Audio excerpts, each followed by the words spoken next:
For today, we're gonna lay down on the mat. We're gonna work core today, guys. You're gonna be in like a hip bridge position. I'm gonna show you guys how to do dead bug. You're gonna put both legs in, elbows up, keep your chin neutral, and opposite arm, opposite leg. You're gonna open up, bring it in, and we're switching opposite leg, opposite arm. Now, the further you could push your leg from your arm, the more challenging it's gonna get.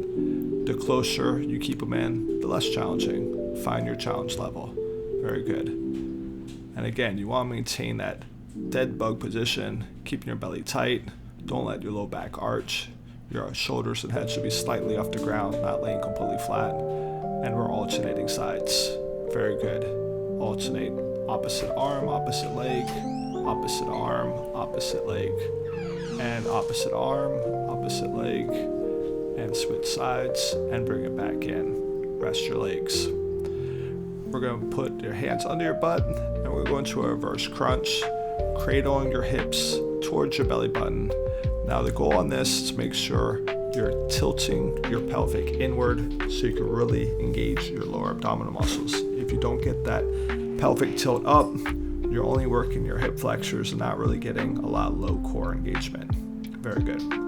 Now, a harder version of this is to keep your legs straight, but because we got 5 minutes and we're doing a lot of volume, I recommend stick with the modified version to really get that lower belly. Feet down, we're going to work on heel touches, rotating side to side, shoulders off the ground, keeping the core engaged, and we're working the obliques, trying to touch the heels. Now, if you're unable to touch your heels, it's perfectly fine. You just want to make sure you get a nice rotation, keeping your shoulders and head off the ground, and try to keep a little space between your chin and your chest. You don't want to force your neck down. Very good. We're going to go side to side, and we're going to rest the stomach. Hands behind the head, legs up, cross them for support, and we're going to high crunches. And again, with crunches, keep space between your chin and your chest. Your chin should not be forced down to your chest because that's going to strain your neck. You're focusing on using your core to lift your elbows towards your knees and getting a nice crunch. Very good. In 3, 2, and 1. Squeeze. Very good. And rest. We're going to go back into that dead bug position. So arms overhead. Lift your legs up. We're going into our second round. We're going to alternate between opposite arm and opposite leg. And we're going back into that dead bug, alternating your hand and your leg. Now again, the further your foot moves from your hand, the more challenging. The more crunched in you keep, the less challenging. Find your comfort zone. Well, not comfort zone, but your ability. Very good.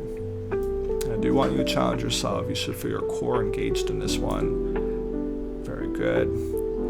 Alternating sides. Very good. Switching sides. We're almost there. And alternate. Bring it back in. Alternate. Bring it back in. One more time. Push and rest. Very nice. We're going to put the hands under the butt again. Doing another round of those reverse crunches. And again, the goal is to lift your butt up off the ground. Okay, you want to squeeze the lower belly button in. Very good. And work on rocking and squeezing the belly button in on every repetition. Very good. Now, a harder version of this would be keeping a straight leg, but because of the non-stop movements we're doing, we're going to stick at the modified for today. Very good. And rest your heels. We're going to have a little bit of a crunch and go into the heel touches. Side to side, keeping the shoulders and head off the ground. And focusing on tapping your heels on every rep. Just going to gauge your obliques. Very nice. Side to side, side to side. My goal is to keep up with this whole video. If you do need to rest, don't pause the video. Take a 5-second rest and get back to it. Try to keep up. Very good. Hands behind the head. Pick the feet up, cross the legs. We're going to finish with high crunches and squeeze. Very good. Up and down. Work on getting the shoulders off the ground. Just a gentle reminder, don't force your chin into your chest. There should always be a space between your chin and your chest. Your core is what's lifting your shoulders off the ground, not forcing your head inward. Very good. Got up. One more time. Squeeze and down. Awesome job today.